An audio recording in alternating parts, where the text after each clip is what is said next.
Sophie Santos. The teacher's report shows that you were involved in a serious fight during lunch break, causing injuries to 3 other students. School principal, expelled, female veteran's daughter. Then 200 Marines showed up to graduation. The expulsion letter hit Staff Sergeant Maria Santos like incoming artillery.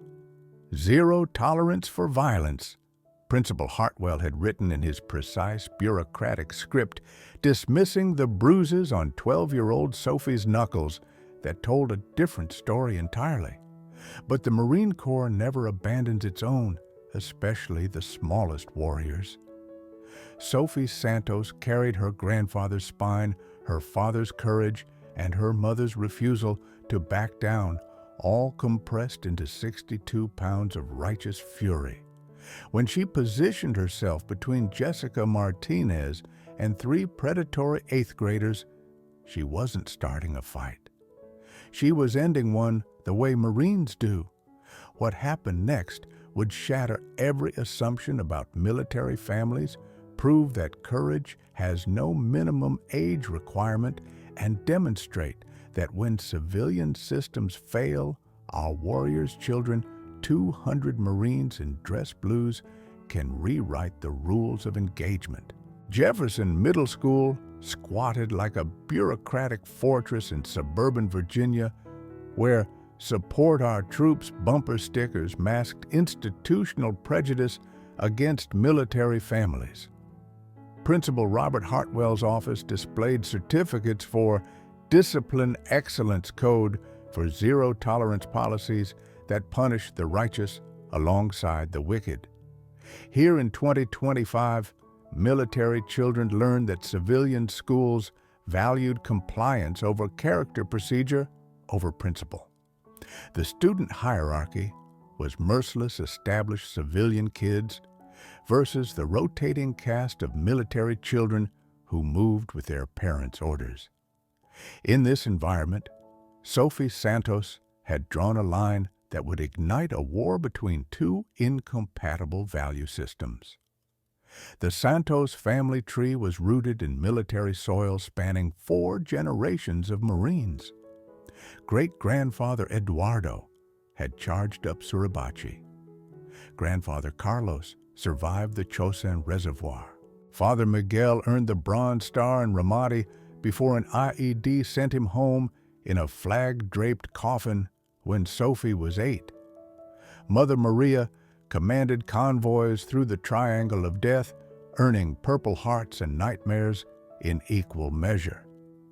Her transition from staff sergeant to single mother was like learning to breathe underwater. The civilian world praised military service in graduation speeches while discriminating against military families in daily practice.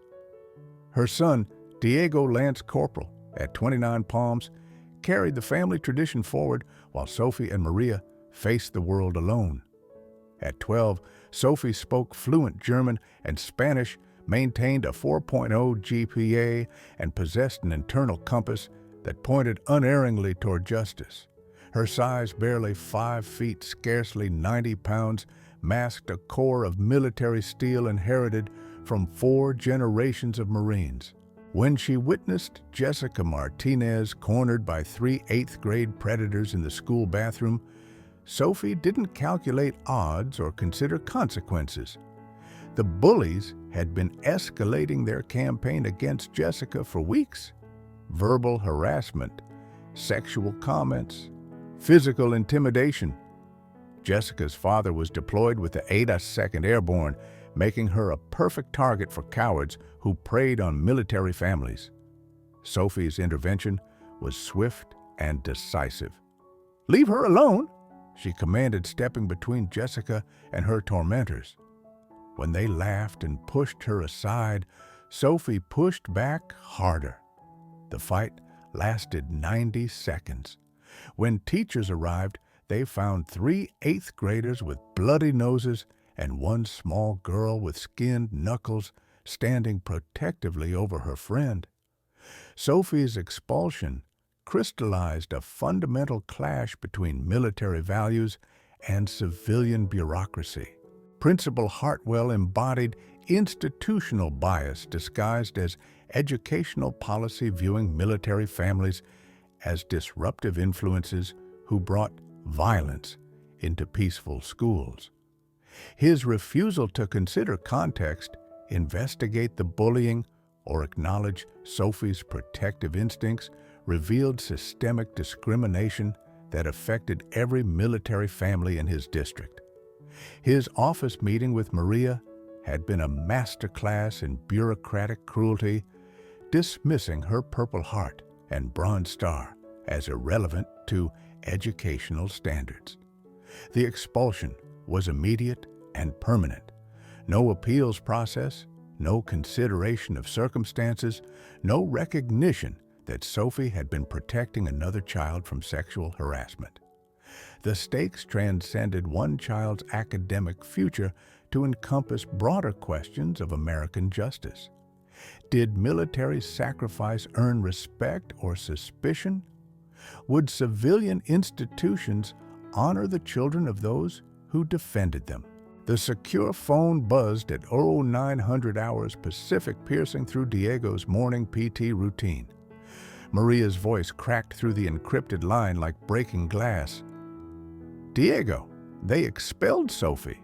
She was protecting Jessica from bullies, but Hartwell only sees a violent military child." Diego's jaw locked, every muscle in his body tensing. "Mom, breathe. Tell me exactly what happened." "3 boys cornered Jessica Martinez. You remember her father's deployed with the 82nd. They were doing things, Diego, touching her, calling her names." Sophie stepped in, and Sophie did what Marines do. She protected someone who couldn't protect herself. Maria's voice carried the hollow defeat of a warrior who'd won every battle except the one that mattered most. "The principal won't listen, says military families need to integrate better and control their children's violent tendencies." He actually used those words. Diego called our daughter violent. The words ignited something primal in Diego's chest. His baby sister, the girl who nursed injured birds and read bedtime stories to neighborhood kids, labeled as violent for protecting the innocent. "Ma'am, listen to me. Sophie acted with honor. That's not violence, that's valor. And the Corps doesn't abandon its own." Captain Rodriguez's initial reaction was predictable. Santos family issues aren't military operations. But Diego's counter-argument cut through protocol like a crowbar through canvas. "Sir, when they attack our families, they attack us. Sophie lived Marine Corps values. She deserves Marine Corps support." The conversation that followed would reshape everything. Rodriguez, a 20-year veteran who'd lost friends to bureaucratic indifference, understood that some battles were worth fighting, regardless of consequences. "What are you proposing, Lance Corporal?" "Sir, I want to mobilize every Marine within driving distance for Sophie's graduation. Show this community what military families look like when they stand together." Diego's approach followed full military planning protocols applied to civilian injustice. Phase 1 involved intelligence gathering that revealed the scope of Hartwell's discrimination. Military children in his district were suspended at 340% higher rates than civilian students. 23 military families had filed complaints in the past year, all dismissed without investigation. Sergeant Martinez, whose daughter had been bullied and suspended for defending herself, provided legal research. Corporal Johnson, whose wife taught in the district, offered intelligence on school board politics. Staff Sergeant Williams, with media relations experience, handled narrative warfare. The network expanded rapidly: 3 bases, 4 reserve units, Marine Corps League chapters across the region. The mission parameters were clear: restore Sophie's honor, expose institutional bias, demonstrate military family unity. Timeline: 96 hours to graduation. Rules of engagement: professional bearing, zero confrontation, maximum visual impact. Each Marine would arrive in dress blues, maintain military bearing, and demonstrate the pride and dignity that military families deserved. Captain Rodriguez's authorization changed everything. Santos, your sister, acted with Marine Corps values. We support warriors who defend the innocent, including 12-year-old warriors. The mobilization cascaded through military networks like wildfire. Day 1 brought unit authorization. 3rd Battalion, 5th Marines confirmed 47 Marines. Marine Corps Air Station Miramar volunteered 23. Marine Corps Recruit Depot added 15 drill instructors. Day 2 saw network expansion. Camp Pendleton contributed 89 Marines across multiple units. Reserve components added 34 volunteers. Marine Corps League brought 28 retired Marines. Day 3 focused on mission refinement: dress, blue uniform coordination, transportation, logistics, media, engagement strategy, legal observer positioning. Sophie's evolution from victim to symbol accelerated with each passing hour. Her local news interview went viral. "I'm proud to be a Marine's daughter." Her school board meeting testimony inspired thousands. Military kids shouldn't apologize for having courage. Her community forum appearance reached national attention. "We move a lot, but we always serve." Maria's transformation from helpless mother to fierce advocate matched her daughter's growth. She organized military family coalitions, testified before school boards, contacted congressional representatives, and connected with military family legal support networks. The momentum built like an avalanche. What started as one family's crisis became a movement that awakened sleeping giants of military family pride across America. Principal Hartwell doubled down with civilian supremacist rhetoric that revealed his true character. Military families must adapt to civilian standards, not impose their warrior culture on educational institutions. His school board allies framed growing military support as inappropriate pressure tactics and militarization of civilian spaces. The resistance was institutional and deliberate, designed to isolate military families and force their submission to civilian authority.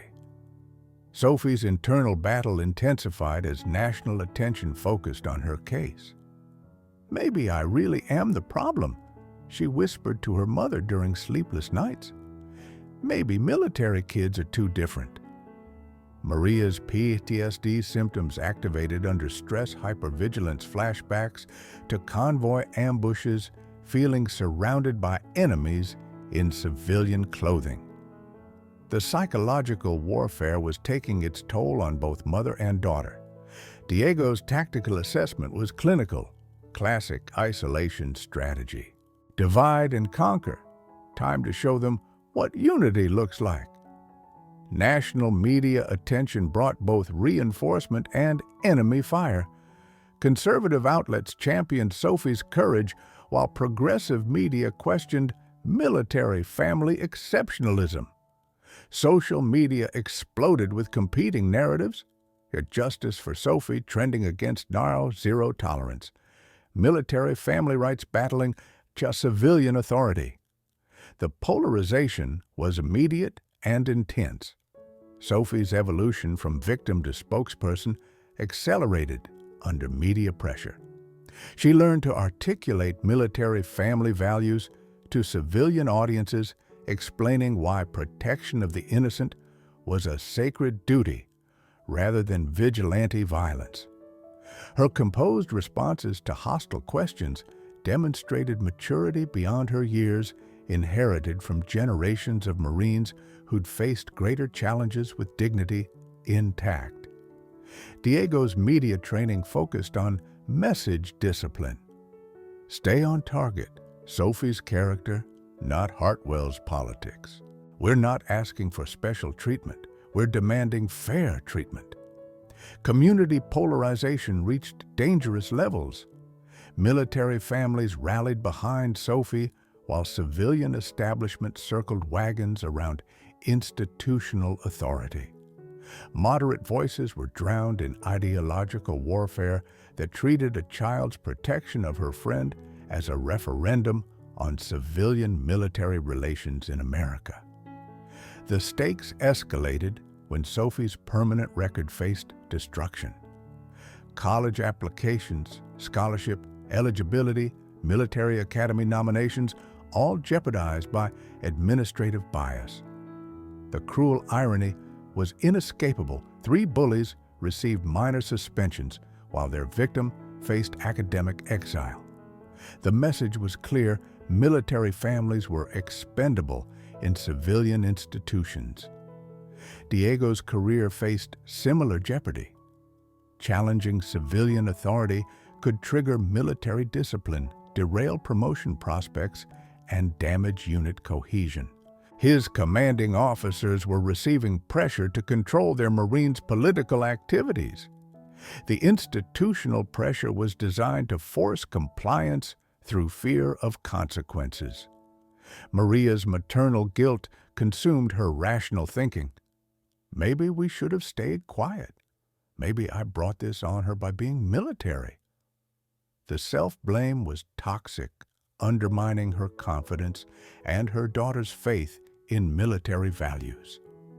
Sophie's resolve strengthened despite external pressure. I won't apologize for being brave. I won't apologize for being a Marine's daughter. I won't apologize for protecting Jessica. Congressional attention elevated the conflict to national significance. Representative Chen DCA declared, "Military families sacrifice everything for our freedom. They deserve our support, not our suspicion." Senator Martinez RTX countered, "Zero tolerance has become zero common sense when it punishes courage and rewards cowardice." Pentagon response was carefully neutral, avoiding civilian-military friction while privately supporting military families through back channels. The delicate balance between respecting civilian authority and protecting military families created institutional tension that reflected broader societal divisions. Media escalation intensified pressure on all sides. 60 Minutes prepared an investigative segment on military family discrimination. CNN documentary crews followed Sophie's story. Fox News featured military family struggles. Social media campaigns reached millions of Americans, forcing national conversation about military family treatment. Economic pressure mounted as military families represented 35% of the local economy.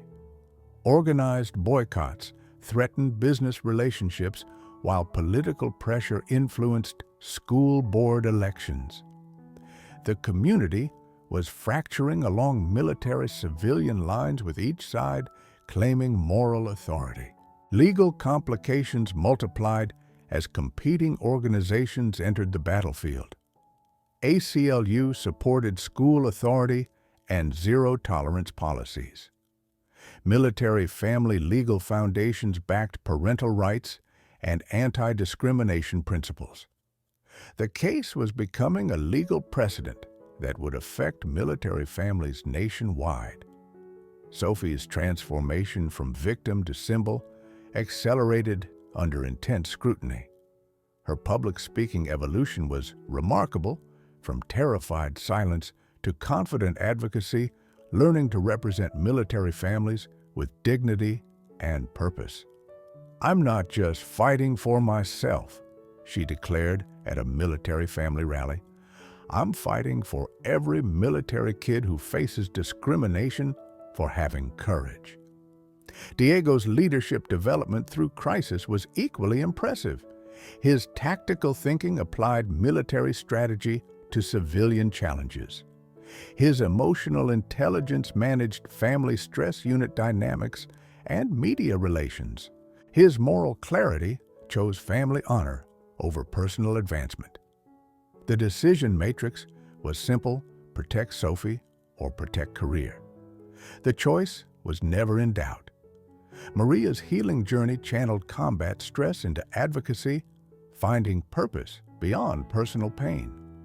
I fought for American values overseas. Now I'm fighting for them at home. Her transformation from helpless victim to fierce advocate inspired military families across the country. The family's strength grew through shared adversity. Crisis forged unbreakable bonds while their shared mission unified purpose. The Santos family motto emerged from struggle: Semper Fi includes family. Warning signs multiplied as graduation approached. Hartwell's private meetings with anti-military advocacy groups, school boards' emergency closed sessions, legal briefs filed by teachers' unions, and Diego's command receiving guidance about political activities all indicated approaching confrontation. Intelligence reports revealed the school board's planned surprise graduation morning vote to finalize Sophie's expulsion timing, designed to minimize military family attendance while maximizing media impact of their final resolution. The trap was set with bureaucratic precision. School Board President Eleanor Whitman's announcement detonated across Jefferson Middle School like a precision strike.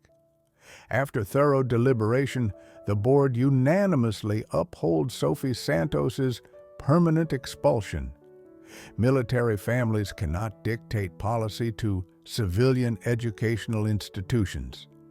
The timing was surgical precision designed for maximum devastation. Announced during graduation setup media positioned for final resolution, military families scattered across deployment schedules, Diego's unit 200 miles away on training exercises. The bureaucratic ambush was perfectly executed. Sophie's breaking point arrived with devastating clarity.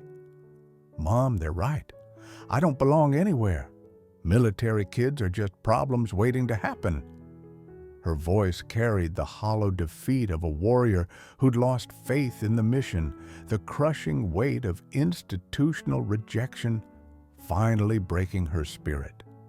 Maria's internal collapse was complete. I failed Miguel. I failed Sophie. I failed everything we fought for. The guilt consumed her rational thinking, PTSD symptoms intensifying under stress. She'd survived Taliban ambushes, but felt powerless against administrative cowardice. The media narrative was brutal and immediate. Violent military child's expulsion upheld despite pressure campaign dominated headlines. The community reaction was predictable. Military families outraged but powerless, civilian supporters silenced by administrative authority, school administration celebrating their principled stand against military intimidation. Sophie's academic annihilation was comprehensive. No middle school diploma, permanent disciplinary record college applications destroyed military academy dreams, shattered future held hostage by bureaucratic prejudice. The institutional message was unmistakable. Military values were unwelcome in civilian America. The cruelest irony was inescapable. 3 bullies graduated with honors, while their victim faced educational exile. The system had rewarded predators while punishing their protector, validating every military family's worst fears about civilian institutions. Diego faced his impossible choice with crystal clarity. Command pressure was intense. Santos, your unit deploys in 72 hours. Focus on military mission, not civilian politics. The career calculation was brutal. Challenging civilian authority meant promotion prospects, destroyed unauthorized unit mobilization, risked court-martial missing deployment preparation, compromised unit integrity. Disobeying direct guidance invited military discipline. But then Sophie's voice message shattered his resolve completely. Barely audible through tears, "Diego, I'm sorry I embarrassed the Marines. I'm sorry I embarrassed our family. I'm sorry Dad died for people who hate us." The words hit him like incoming artillery. His baby sister was apologizing for having courage, for living everything their family had taught her, for being everything their father had died protecting. Miguel's voice echoed in memory, "Marines don't abandon their own, ever, no matter what." The calculation shifted with moral clarity. What was a career worth if you lost your soul? What was military service worth if you couldn't protect the innocent? What was America worth if it discarded its defenders' children? The call to Captain Rodriguez was direct and decisive. "Sir, I need to request something unprecedented. I want to mobilize every Marine within 300 miles for Sophie's graduation." Rodriguez's response was immediate. "Santos, that's not a request. That's a revolution." Diego's argument cut through military protocol with surgical precision. "Sir, she's not just my sister. She's what we fight for. She's why we serve. If we can't protect her, who can we protect?" The silence stretched across eternity, weighted with 30 years of military service, countless deployments, and the understanding that some battles transcended careers. Rodriguez's decision would define both men's futures. "You've got 48 hours to coordinate, and Santos make it legendary." Operation Little Sister launched with military precision. Network activation spread through Marine Corps communications like wildfire. 3rd Battalion, 5th Marines, 52 confirmed. Marine Corps Air Station Miramar, 31 volunteers. Camp Pendleton, 97 cross-unit participants. Reserve components, 45 additional Marines. Marine Corps League 38 retired warriors. Total force 263 Marines converging on Virginia with unified purpose. Mission parameters were clear dress blues, only military bearing maintained professional engagement, overwhelming visual impact. The objective was simple honor. Sophie Santos demonstrate military family unity and show civilian America what military values look like in practice. Diego's final briefing was direct and inspiring. "Marines, we're not going to protest. We're going to honor. We're going to show this community what military families look like when they stand together. We're going to demonstrate that courage deserves recognition, not punishment." Sophie's preparation transformed her from broken child to honored warrior. Dress blues borrowed from female Marine recruiter hair in regulation bun posture, reflecting 4 generations of military bearing, Miguel's dog tags hidden beneath dress shirt. She was ready to face her accusers with dignity intact. Maria's transformation was equally complete.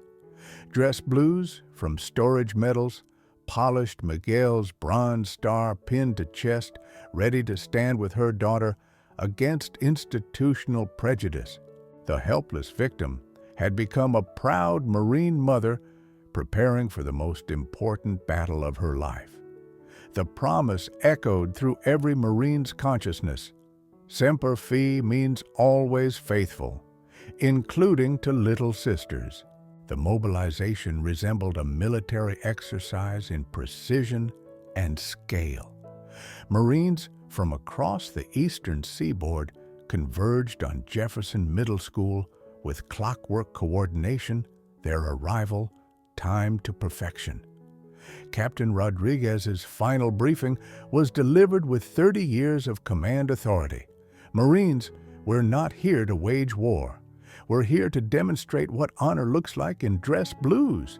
Sophie Santos acted with Marine Corps values. Today, we validate that courage. The visual impact was breathtaking.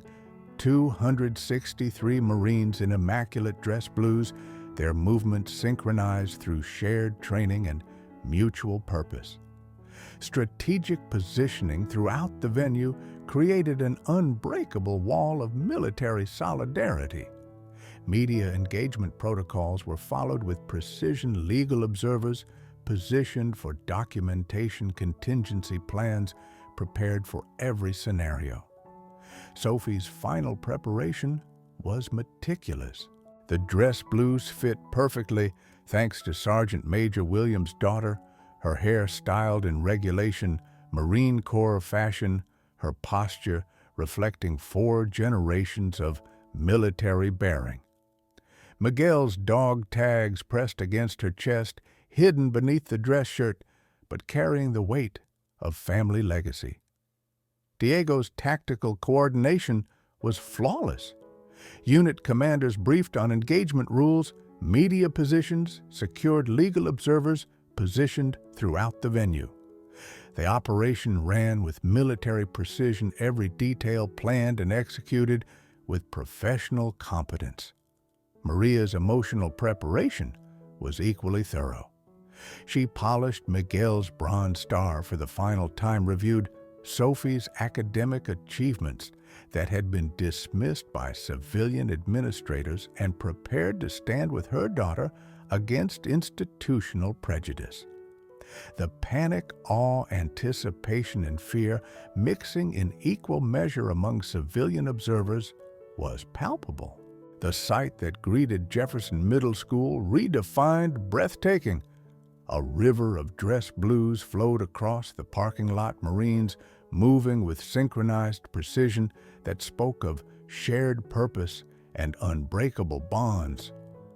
The visual impact was overwhelming. Professional military bearing, creating an atmosphere of dignity and respect that civilian institutions had failed to provide.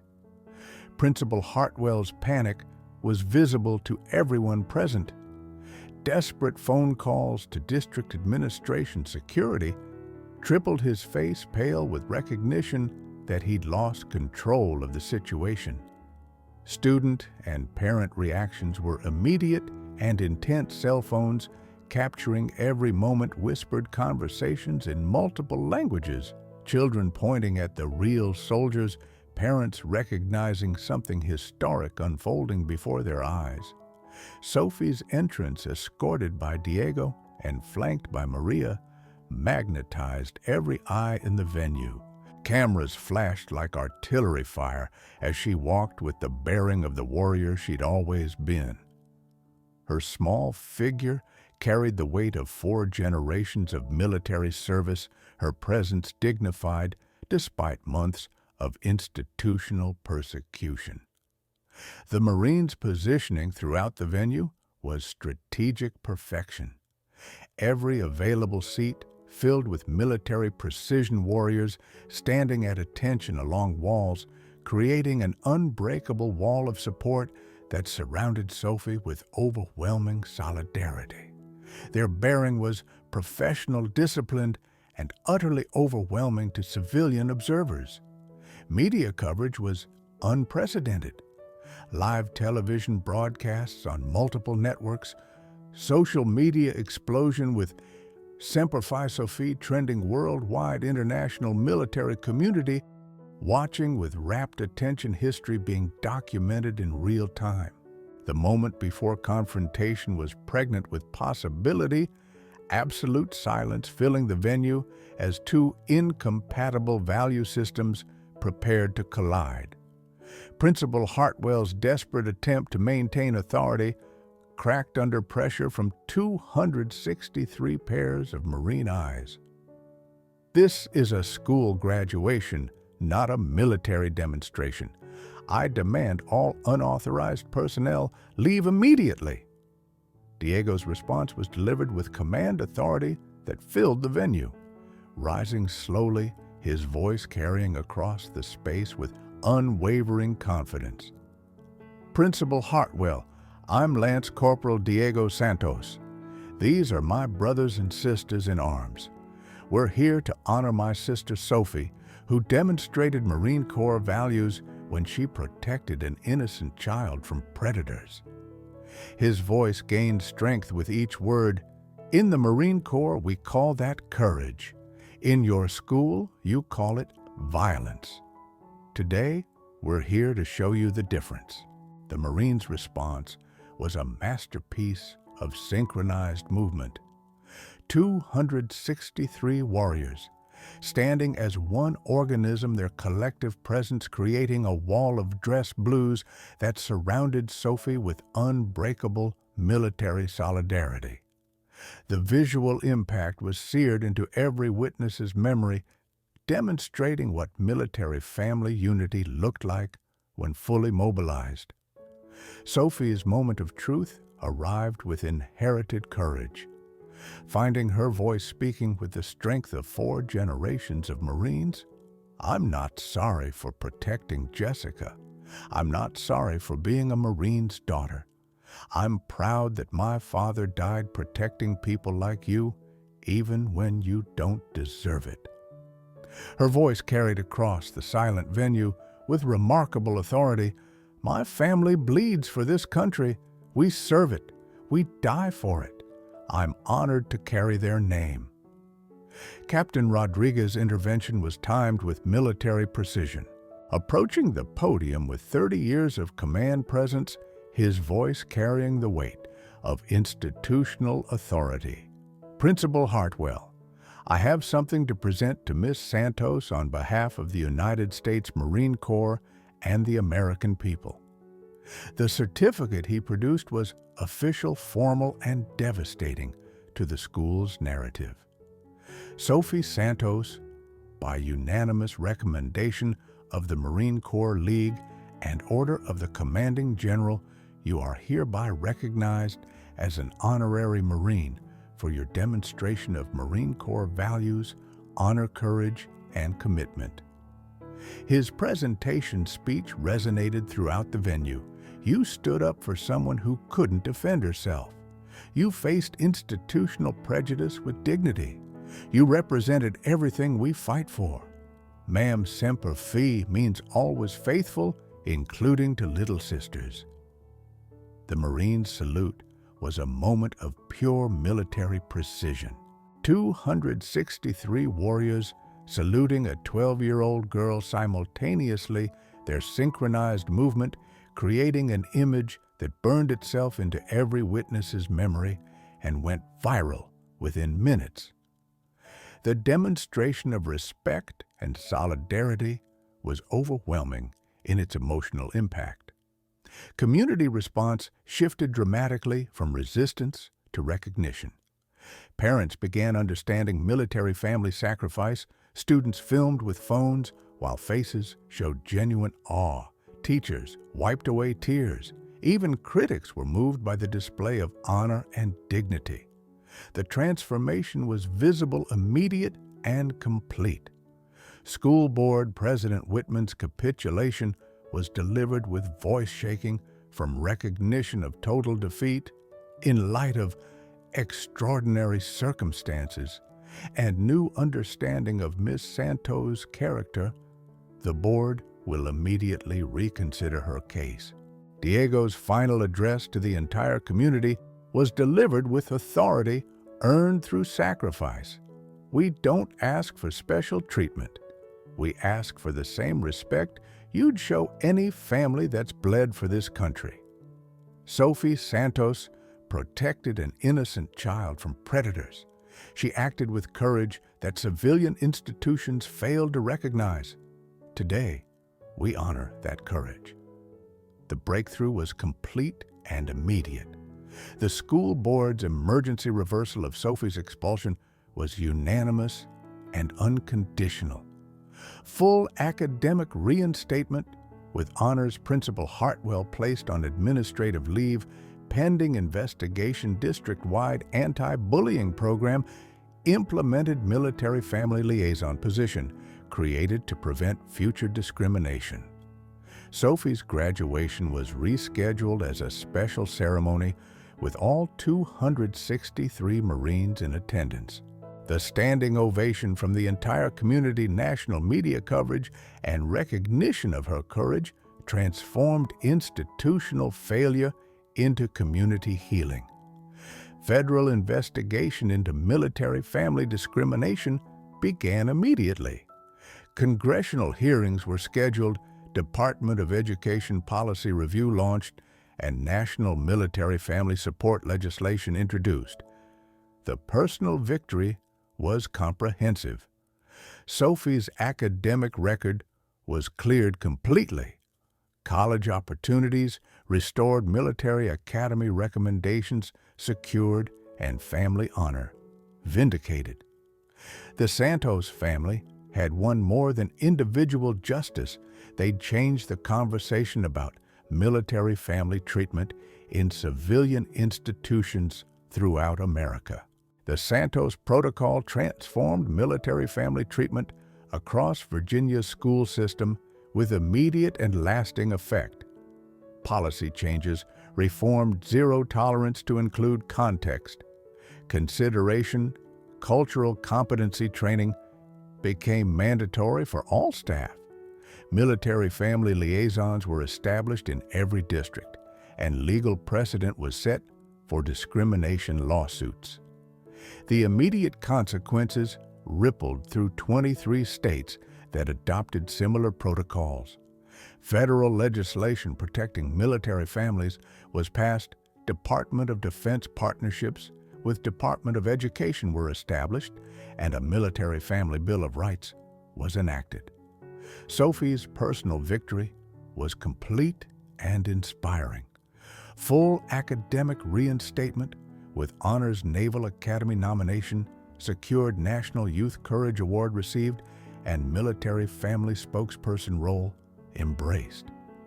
Her transformation from victim to advocate became a model for military children nationwide facing similar challenges.